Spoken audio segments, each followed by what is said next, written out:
Let me begin with something that may surprise you. Aging is not a fixed, pre-programmed process. For decades, we believed that aging was simply the gradual wear and tear of the body and brain, a slow, inevitable decline that begins sometime around middle age.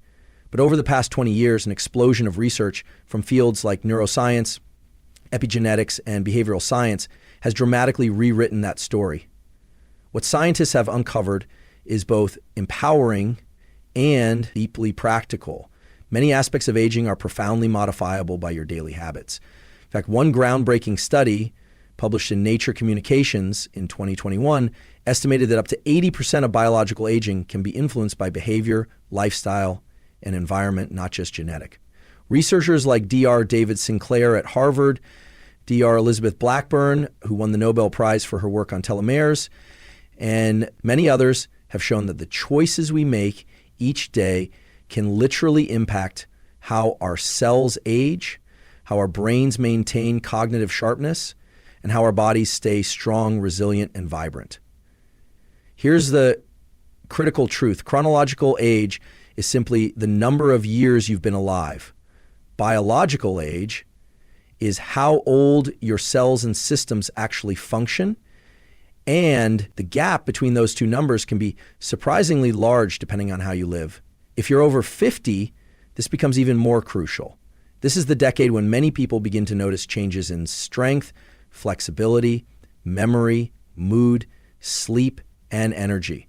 But these aren't simply normal signs of getting older. More often, they are signals from the body that certain systems like mitochondrial function, neuroplasticity, hormone regulation, and inflammation control need targeted support. What's happening inside your body and brain is deeply fascinating. For example, your mitochondria, the tiny engines in your cells, start to produce less energy. Neuroplasticity, the brain's ability to adapt and form new connections, begins to slow. Inflammation, if left unchecked, quietly accelerates damage to tissues and organs. Hormonal shifts affect muscle mass, mood stability, and cognitive sharpness. But here's the good news. In the heart of today's conversation, there are highly effective, scientifically validated habits that can slow and, in some cases, even reverse aspects of biological aging. In today's episode, we'll break down 6 golden habits, powerful daily practices that directly target these core biological processes. These aren't vague recommendations or fads. They are based on hard neuroscience, cellular biology, and most importantly, they are highly actionable. We'll explore topics like the one type of exercise that powerfully rewires your brain while preserving your muscles, a nutritional strategy that activates cellular repair pathways, the surprising role of deliberate light exposure in regulating hormones that keep you young, and a simple yet profound breathing protocol that can lower inflammation and to improve cognitive function. These tools are not about perfection or overnight transformation. They are about compounding small science-backed actions that produce extraordinary long-term benefits. As Huberman often says, small behaviors applied consistently can shift the entire trajectory of your health span. And so whether you're 50, 60, or 70, you're not too late. Your brain and body remain highly adapted. The key is knowing where to intervene and how to begin. Let's dive into the first golden habit that helps keep you young, vibrant, and mentally sharp well beyond 50. Let's start with something that sits at the very center of staying young after 50, the brain's remarkable ability to rewire itself, what neuroscience calls neuroplasticity. For much of the 20th century, the scientific community believed that neuroplasticity was something exclusive to childhood. The thinking was simple. Young brains were malleable while adult brains were more or less fixed. But that belief has been completely overturned by modern neuroscience. In fact, research by neuroscientists like Michael Mazinich, one of the pioneers of neuroplasticity, has demonstrated that the human brain retains a powerful capacity to change, adapt, and grow throughout life, even into the 60S, 7S, and beyond. What changes, however, is how we activate neuroplasticity as we age. Here's what the research shows. After 50, deliberate learning of new skills becomes one of the most powerful levers for keeping the brain young. You see, every time you engage in learning a novel skill, whether it's a new language, musical instrument, dance, or even complex motor task, you are stimulating multiple brain regions.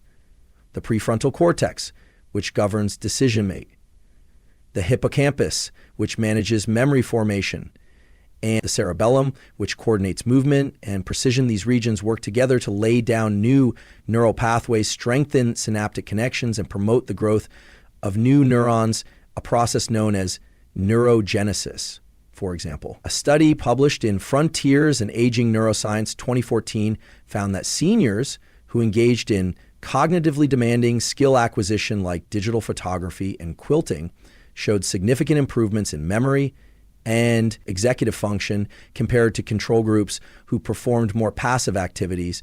But why does this matter so much for aging?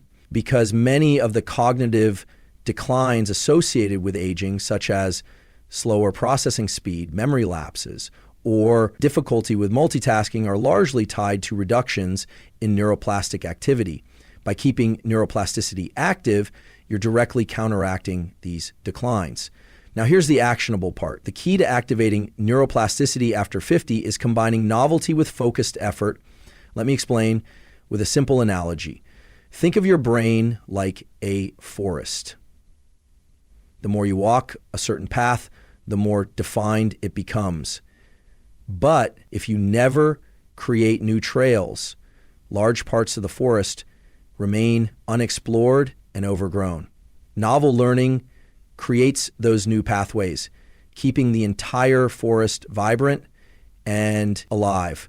A simple tool to apply is what I call the 90-day skill window. Every 90 days, commit to learning or improving one new skill. It can be as small as basic piano lessons, a new language app, or a new sport like pickleball or Tai Chi. Dedicate at least 20 to 30 minutes, 4 to 5 days a week to this skill. Focus on challenging but achievable tasks, what neuroscientists call the optimal learning zone. This creates just enough difficulty to stimulate plasticity, but not so much frustration that you give up. You might be wondering, isn't it too late for me to learn something new? Here's where the science is empowering. Studies on brain degraded neurotrophic factor, BDNF, often called miracle growth for the brain, show that learning stimulates BDNF production, which helps grow and maintain neurons. And yes, BDNF remains responsive even after 50. A 2012 study in the Journal of Neuroscience demonstrated that adults aged 60 plus who engage in sustained cognitive training showed measurable increases in BDNF levels and improved memory function. This means you're not too late. Your brain is still highly responsive if you give it the right stimulus. There's also a fascinating psychological benefit. Novel learning not only sharpens cognitive function, but also cultivates a growth mindset, which has been linked to higher life satisfaction, better emotional resilience, and lower rates of depression in older adults. In short, your brain is designed for growth. The more you challenge it, the younger it stays. So as we move into the next habit, remember, every new skill you take on isn't just a hobby, it's medicine for your brain. Let's now shift from the brain to something equally essential for aging well after 50, your cellular engines. The mitochondria are often called the powerhouses of your cells because they produce the vast majority of your body's energy in the form of ATP. But what many people don't realize is that mitochondrial function is one of the central drivers of how young or old you feel at any age. As we move beyond 50, mitochondrial efficiency naturally declines. This means our cells produce less energy, leading to fatigue, slower recovery, metabolic dysfunction, and even greater susceptibility to age diseases. But here's the empowering part. Mitochondria are highly responsive to specific types of physical activity, particularly Zone 2 cardiovascular training. Zone 2 refers to low to moderate intensity aerobic exercise, roughly 60 to 70% of your maximum heart rate.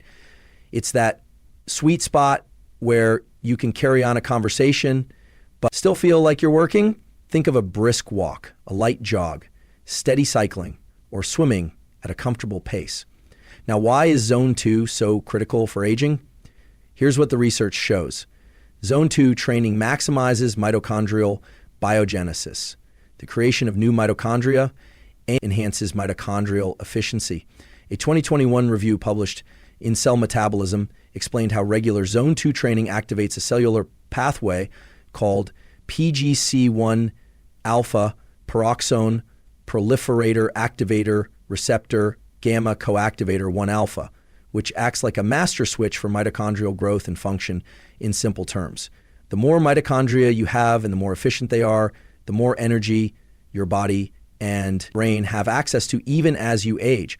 Drasenjo San-Milan is a world leader in mitochondrial science and coach for elite endurance athletes, has shown that even modest amounts of zone 2 work can restore mitochondrial function, improve metabolic flexibility, and significantly reduce markers of insulin resistance, inflammation, two key drivers of biological aging. Let's make this actionable. Here's a simple zone 2 protocol to start with. 30 to 45 minutes of zone 2 cardio 4 to 5 times per week. Use the talk test to guide your effort. You should be able to speak in full sentences, but still feel lightly challenged. If you prefer more precision, you can estimate your target heart rate by subtracting your age from 220, then multiplying by 60 to 70%. Many people ask, is walking enough? If you walk briskly enough to elevate your heart rate into zone 2, absolutely. But consistency is key. The magic lies not in occasional bursts of high intensity, but in sustained, regular, moderate aerobic work that steadily feeds your mitochondria the stimulus they need to grow. There's also an important neuroprotective component. Studies in the Journal of Gerontology, 2017, have shown that zone 2 cardio improves cerebral blood flow, enhances hippocampal volume, critical for memory, and reduces the risk of neurodegenerative diseases such as Alzheimer's and Parkinson's. And there's one more subtle but powerful benefit, mood regulation. Zone 2 cardio stimulates the release of endorphins, dopamine, and serotonin neurotransmitters that directly influence mood stability, motivation, and resilience. In fact, multiple studies now suggest that regular moderate intensity cardio can be as effective as antidepressant medication for some individuals dealing with mild to moderate depression. If this insight is helping you, consider subscribing. There's much more science-backed content like this that can empower your journey toward a longer, healthier life. In some, if neuroplasticity keeps your brain young, zone 2 keeps your cellular energy systems vibrant, and together they form a potent 1-2 punch against biological aging as we move forward. We'll discuss how when you eat, not just what you eat, plays a critical role in cellular repair and longevity. We've covered how to keep your brain and mitochondria young. Now let's turn to a crucial cellular process that acts like internal housekeeping for your body, autophagy. Autophagy comes from the Greek words autophagy, eating, essentially. It's your body's way of cleaning out damaged cells, removing dysfunctional proteins, and recycling cellular components to keep you functioning optimally.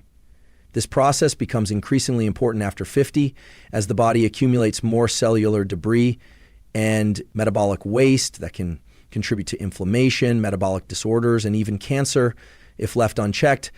The fascinating part is that autophagy doesn't require a drug or supplement. It can be powerfully activated through a simple behavior timer. A restricted eating, TR timer, is a form of intermittent fasting where you limit your daily eating window typically to 8 to 10 hours and fast for the remaining 14 to 16 hours. Unlike prolonged fasting, TR is easier to sustain long term and doesn't require significant caloric restriction, making it highly accessible for most people. Here's what the research shows. A landmark study published in Cell Metabolism 2018 by Darsachi Dinanda Pendanda's lab at the Salk Institute found that adults practicing TR experienced improvements in glucose regulation, lipid profiles, blood pressure, and markers of inflammation, all without changing what they ate. This suggests that when you eat may be just as important as what you eat, especially for healthy aging. But why does TR work so well for those over 50? As we age, insulin sensitivity tends to decline, making it harder for the body to regulate blood sugar and store fat appropriately. TR helps restore insulin sensitivity by giving the body extended periods to process glucose and burn fat stores. More importantly, the fasting window triggers autophagy, clearing out damaged mitochondria and misfolded proteins that contribute to cellular aging. Let's use a simple analogy. Imagine your body is like a large office building. If people are constantly working around the clock, there's never time for the cleaning crew to come in. But when the office is closed for several hours, the cleaning crew can work efficiently, restoring order before the next workday begins. That's what autophagy does for your cells during fasting. Now, here's a simple science-backed protocol to begin with. The 14/10 method. Start with a 14-hour fast and a 10-hour eating window, for example. Eating between 8 a.m. and 6 a.m. clock p.m. Once your body adjusts, you can optionally progress to a 16/8 window if it feels sustainable. Stay hydrated during the fasting window with water, black coffee, or herbal tea without sweeteners. Avoid highly processed foods during your eating window to maximize the benefits of autophagy. A 2020 review in the New England Journal of Medicine by Raphael, Diebo, and Drew Mark Manson emphasized that time-restricted eating not only improves metabolic markers, but also reduces oxidative stress, enhances cognitive function, and may lower the risk of neurodegenerative diseases, making it a comprehensive anti-aging strategy. You may wonder, will I lose muscle or feel weak during fasting? When implemented correctly and paired with adequate protein intake, which we'll cover shortly, TR actually helps preserve lean muscle mass while improving metabolic health. In fact, fasting may enhance growth hormone secretion, which supports muscle maintenance and fat metabolism, especially important after 50. There's also a psychological benefit. ER often improves appetite regulation and reduces late-night cravings, leading to better sleep and more consistent energy levels throughout the day. Think of time-restricted eating not as a diet, but as a daily rhythm that aligns with your body's natural repair cycles. As we move to the next habit, we'll look at something equally powerful that influences nearly every hormone and system in your body, but that most people overlook: strategic light exposure. Most people know that sleep is critical for healthy aging, but what often goes unrecognized is that light is the master control switch that governs nearly every system tied to aging, including sleep hormone balance, mood, metabolism, and even immune function. The science is clear. Your body is governed by a 24-hour biological rhythm known as the circadian clock. And light, particularly natural sunlight, is the most powerful regulator of this clock. Research led by Drachin Panda at the Salk Institute has shown that the brain's suprachiasma nucleus, SKN, the central pacemaker of the circadian system, is directly wired to cells in the retina that detect light when light enters the eyes in the morning. It sends a powerful signal to the skin that it's time to start the biological day. Increase cortisol for alertness, suppress melatonin to wake up, and initiate countless downstream processes that regulate energy metabolism and cellular repair. Here's where this becomes critical. After 50, as we age, circadian rhythm amplitude tends to weaken. The peaks and valleys of hormone release, body temperature, and gene expression become more blunted, leading to fragmented sleep, fatigue, mood instability, and increased risk of chronic disease. However, targeted light exposure can strengthen and restore circadian rhythm precision. And unlike many interventions, this one is simple, free, and profoundly effective when done correctly. Let's start with morning light exposure, the single most powerful habit you can adopt to anchor your circadian clock. Get outside within 30 to 60 minutes of waking. Expose your eyes to natural outdoor light for 5 to 10 minutes on sunny days or 15 to 20 minutes on cloudy days. Avoid looking directly at the sun, but allow natural light to enter your eyes without sunglasses or windows blocking it. Why is this so effective? Because morning light triggers a strong cortisol pulse at the right time, aligning your brain and body for optimal